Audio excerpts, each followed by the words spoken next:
Good morning. It's Thursday, December the 11th. I'm Will Puckett. Thanks for joining us for Catch Up Quick. That's our daily fastcast that airs at 10:30 in the morning, Monday through Friday. We begin with breaking news, though. Crews have been called to rescue two trapped utility workers in a trench in Union County.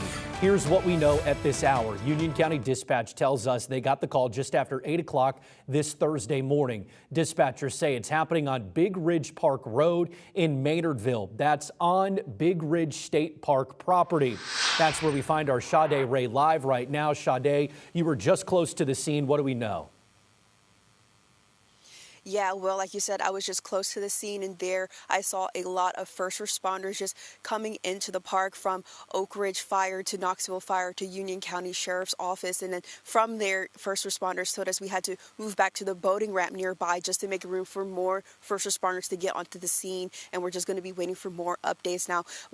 What we know so far is, like you said before, is that there is a big trench here.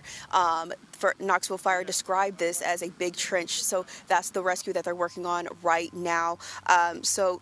We also saw a Lifestar helicopter here just before we had to leave the scene, but it's been a long multi-hour rescue, just trying to get a lay of the land, figure out what's going on. That's what first responders are doing right now, and that's what we're doing as well, trying to keep everybody updated. But as this continues, we're going to be out here all day to keep you updated both on air and online, Will.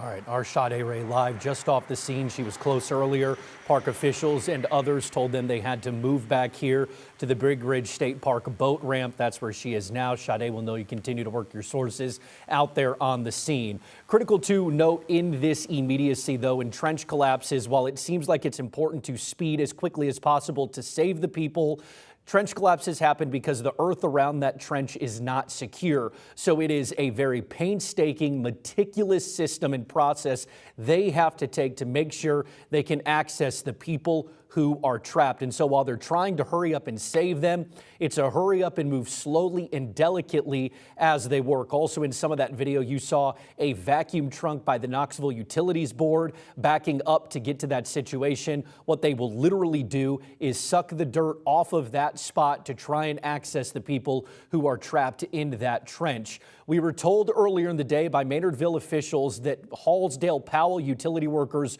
were a part of this. We have now been told by Hallsdale Powell Utility themselves their workers are not involved in this trench collapse situation. We have been told by multiple sources that they are utility workers, but we are still working to learn who those utility workers are employed by. Once we learn that, we will let you know.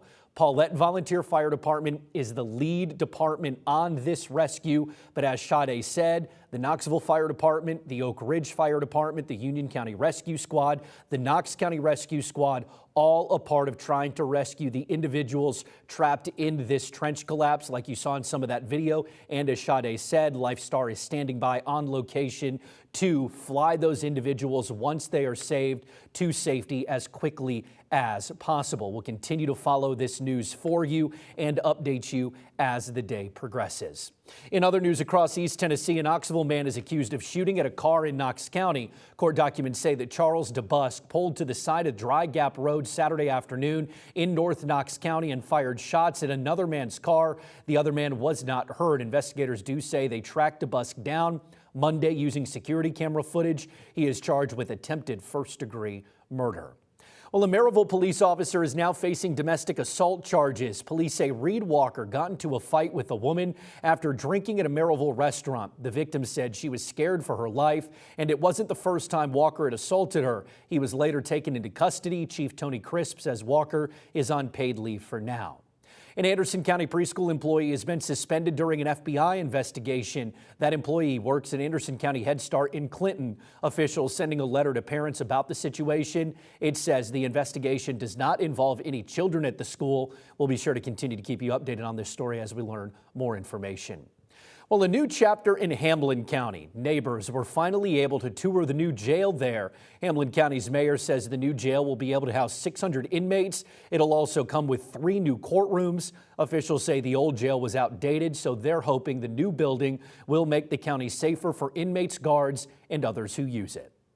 Having 80 guys in a 40-man pod and then having one officer have to go in there, it was crazy. and dangerous. And, it was hard to keep people working there because we'd have guys come in and they'd work a week, and then so I'm not doing that. Services are expected to move into the new building next year. An intersection in Parrotsville, Highway 321 and 340 has seen a number of accidents this year, some of them even deadly. Neighbors now working together to call for safety changes. A petition is asking state leaders to improve the Cott County intersection that has close to 1,000 signatures today. The Parrotsville Fire Department says just this weekend there was another crash at that location. State Representative Jeremy Fajan says he's talked with TDOT about adding safety measures to that very intersection. Some sad news to pass along this morning. An iconic face at Zoo Knoxville has died. The zoo announcing Lincoln, the red panda, died at the age of 12. Doctors recently diagnosed him with cancer. They say the disease was progressing so rapidly they recommended euthanasia. Lincoln spent nearly his entire life at Zoo Knoxville. Bummer there. Well, today, all that remains of Kids Palace Playground in Claxton are memories. TVA demolishing the playground last week after the land was returned to them. What's left is a seating area and pavilion for people to use. Anderson County officials are working to figure out the next steps to building a new park. That includes getting your thoughts. Commissioner Tracy Wandell serves the Claxton community. He says losing the park, it's a gut punch. I feel like we've cheated our kids. I feel like we've cheated the community that built this park many, many years ago, and the forefathers that put it together, and I just feel like we might have let them down some. Yeah, he says he wants the county to make sure the new park won't be torn down. Wandell says there are early discussions, so there is no word yet on a location or design of the new park. And now, your first alert forecast with meteorologist Sydney Sullivan. Well, some of this morning did wake up to a few light snow showers, even a few flurries in Knoxville. Now we're breaking away to a lot of sunshine, so it's a beautiful but very chilly day.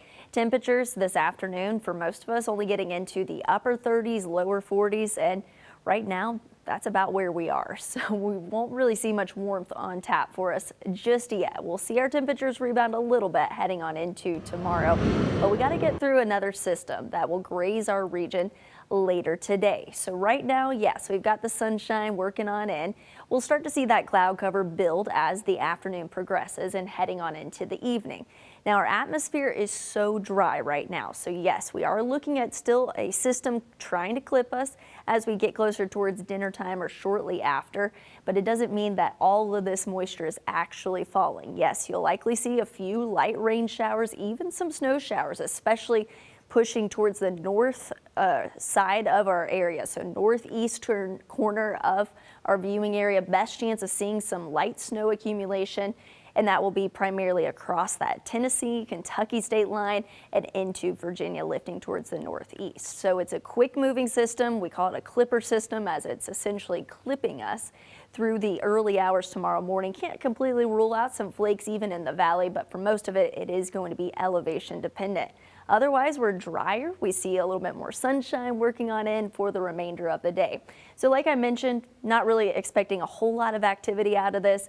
A quick burst of some snow showers late tonight, early tomorrow morning. And then we have a little bit more sunshine working in Friday afternoon with temperatures rebounding back into the 50s Friday and Saturday. And then that blast of cold air works in by Sunday as our temperatures peak Sunday morning in the 30s and continue to fall throughout the day. Wind chill values by the end of the day on Sunday, teens and single digits as we kick off our week into next week. All righty, Sydney, thank you. Well, today we're asking for your help once again. This one's to make sure that our furry friends make it through the holidays fed, safe, and comfortable. We're teaming up with Young Williams in the Sevier County Animal Shelter for our yearly Santa Paws supply drive. Our Erin Rogers is braving the chilly air today. She's in Knox County, hoping to be able to capture everything for that cute pup, or in her case, cute feline friend in your life. Erin, what are we asking folks to open up their wallets and hearts for today?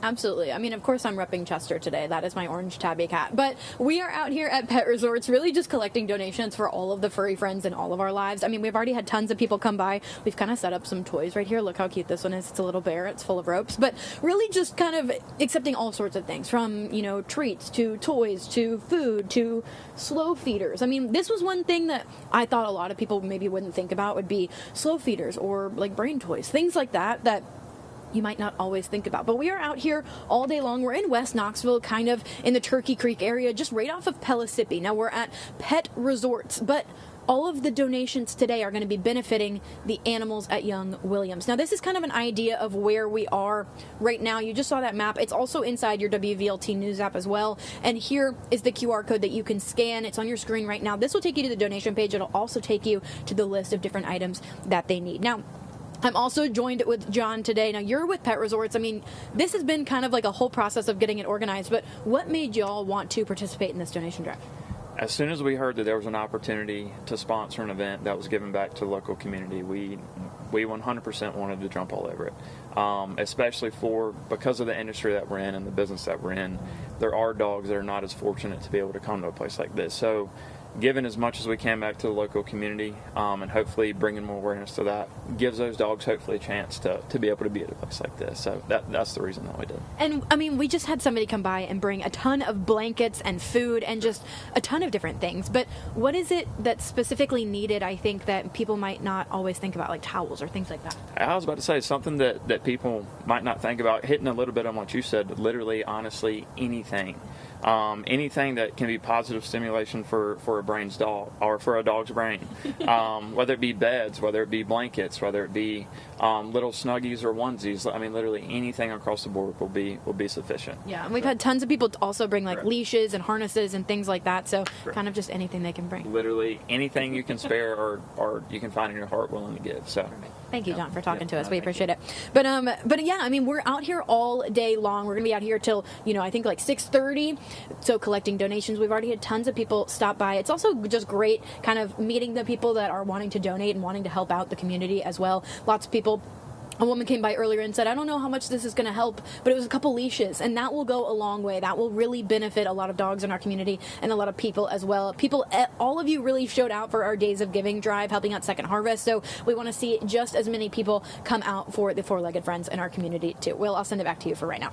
Hey, it's a volunteer nation, and that's what East Tennessee is all about. So we hope that you all open up your hearts and care for dogs and cats across East Tennessee who may go hungry or may be cold this year. Aaron, we know you're not cold, all bundled up today. We appreciate you. Thank you, Aaron Rodgers. All right, if you can't make it out to see Aaron or see Kyle in Sevier County, we have online wish lists of the most needed items. You can find those in the As Seen On section of your WVLT News app. Important to note, your donations are going to stay where you donate them. If you donate in Knoxville, they'll head to Young Williams. If you donate in Sevier County, they'll go to the Sevier County Animal Shelter.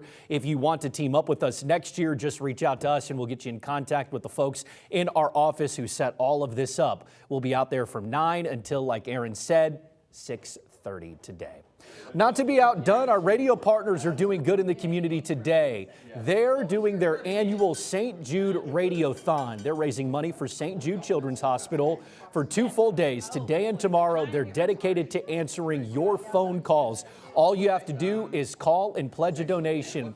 The Radiothon is happening today and tomorrow from 6 in the morning until 6 o'clock in the evening. Our frog friends do this every year. It's great to see, and it's going to an incredibly great cause of St. Jude's Children's Hospital.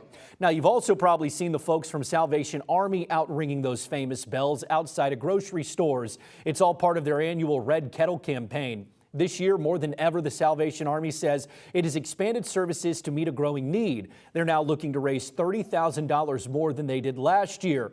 Our WVLT News team is out braving the cold tomorrow. We'll be at the Food City Dean Hill on Morrell Road, right across from Cinnabar and the mall in JCPenney. Stop by, say hello, stick a little money or some change in that red bucket. I'll hear those bells ringing all day tomorrow. Looking forward to seeing you all out there at the Dean Hill Food City on Morrell. Well, WVLT is proud to be your official station of the Vols. And just a few days after they fired Tim Banks, UT is looking like they may have found their next guy. And defensive coordinator, our partner Chris Lowe at On3 says Tennessee is expected to hire Penn State's Jim Knowles to lead the Vols defense next year. Knowles joined Penn State this past season. He's from the Philadelphia area originally, but before that, he led Ohio State to a national title last year. Before at Ohio State, he led Oklahoma State and Duke, two of the most feared defenses historically, and then last year's Ohio State defense was an incredible unit. He was also the head coach at Cornell from 2004 to 2009. He is widely regarded as one of the best defensive coordinators in college football.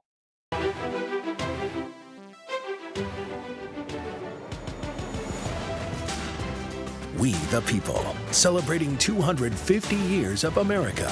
Sponsored by Garza Law Firm.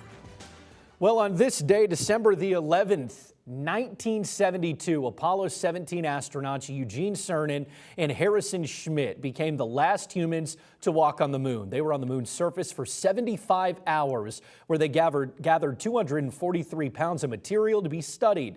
They landed back on Earth on December 19th. Right now, NASA says their goal is a priority to return to the moon. Plans to send a crew to the surface by 2027. Well, that's going to do it for us on today's edition of Catch Up Quick. We appreciate you joining us. As always, you can stay up to date online at WVLT.tv, inside your WVLT News app, on all of our social media pages, and streaming on WVLT+. We'll round out the week with you tomorrow at 10:30 sharp.